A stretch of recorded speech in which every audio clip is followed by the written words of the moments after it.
Hi everyone, Lisa here for Trinity Stamps. Thanks for joining me for another card video.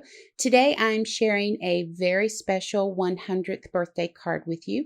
So the first thing I did for this card was Google floral wallpaper. Yep, I know it sounds crazy, but it works. I found this amazing wallpaper pattern that I absolutely love, and I decided to use that as my inspiration.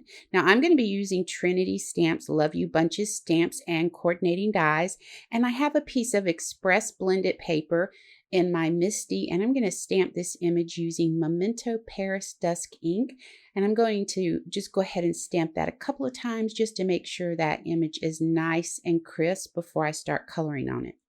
Now I'm going to get started with Copic markers in the RV family. Now I want these colors to be bright, and I'm going to start with this RV02 just to get the paper wet. Now once I have all the petals filled in, then I'm going to come in with RV09.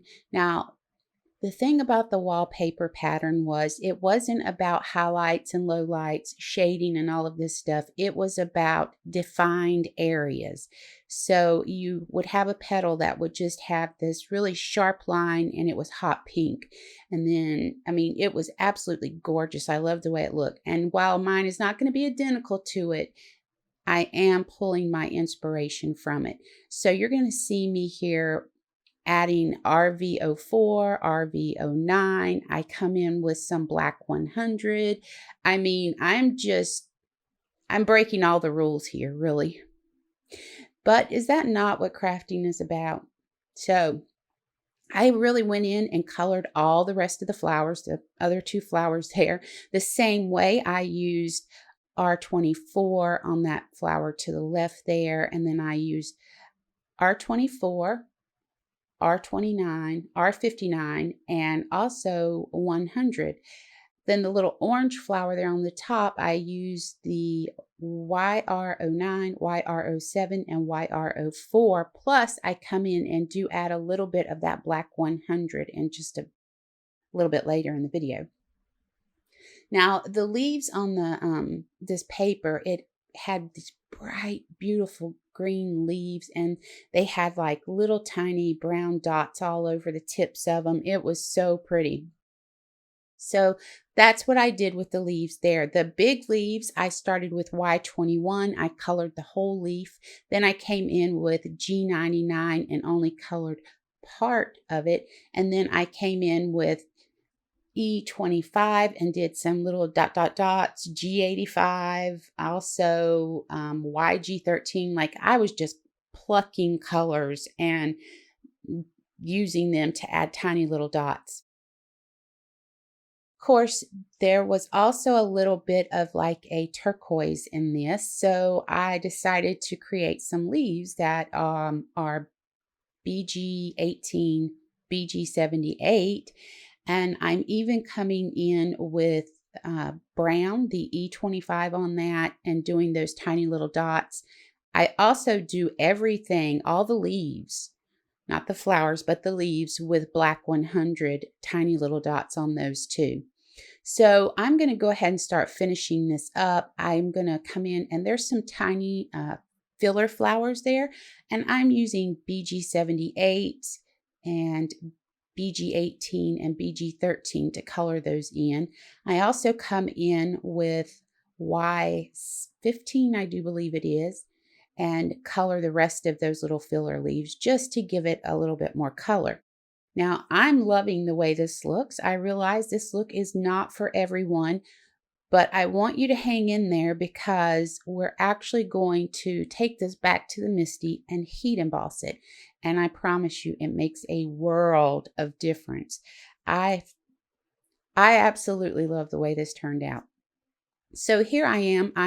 Started with Y13. It was not quite dark enough for me, and that's when I decided to come in and go over it with the Y15. Next, I'm going to come in with the B37.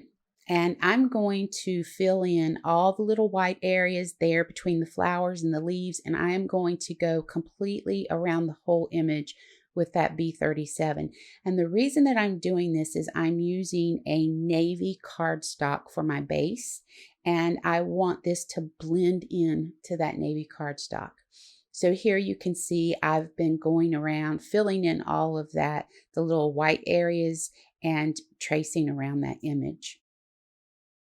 And it really is all about just sit down, look at a picture, and mimic that picture the best you can. There's no rules that say Copic coloring has to be all about light areas and dark areas. Just sit down and have fun with your supplies. That's what I say. Okay, so now that we're just about done with this coloring, I'm going to go ahead and take this to the MISTI, and we're going to stamp it and then heat emboss it with gold. Okay, so here we are, we're back at the MISTI. Now, when I first stamped this in the beginning of the video, I did not take that stamp off the lid. Leave your stamp on your MISTI and then just set it to the side so that when you come back, you don't have to worry about if it's in the right area. You know it's exactly where you need it to be. So we just went and placed it back in the MISTI. We went ahead and made sure that our paper was snug in that corner, and we're inking this up with some Versamark ink so that we can cover it with gold embossing powder. Now I do want to mention that before I started inking this up, I did put down anti-static powder. So I'm just going to go ahead and finish inking this, and then we'll hit it up with that gold embossing powder and then heat set it. Okay, you guys, so I went ahead and I heat set the image, and you can tell it's made a huge difference. So what I'm going to do now is go ahead and run this through the die cut machine with the coordinating die, and there it is. It's so pretty. So last year I did some cards where I did some tone-on-tone stripes on those, and this is one of the card bases I had left over from that. I just had it tucked in with the rest of the cardstock, and it just so happens this is going to be perfect with this card. So I'm pretty excited about that.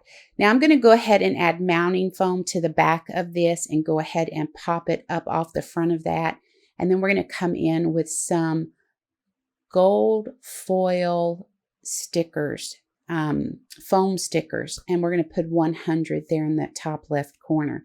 So now the ink that I used when I did that tone on tone was the same. It was the Paris Dusk ink, and I just used a stencil to create those stripes. Okay, so I'm just going to go ahead and finish this card off with some gold sequins, and then I do believe that's going to bring us to the end of this video. I really appreciate you joining me, and I hope you'll join us again. If you have any questions about the products I used, feel free to leave them in the comments below. Also, you can hop over to the Trinity Stamps website and check out the products there. And how about hit that subscribe button and ring the bell to be notified of new content coming to the channel. We appreciate you so much. Have an amazing day.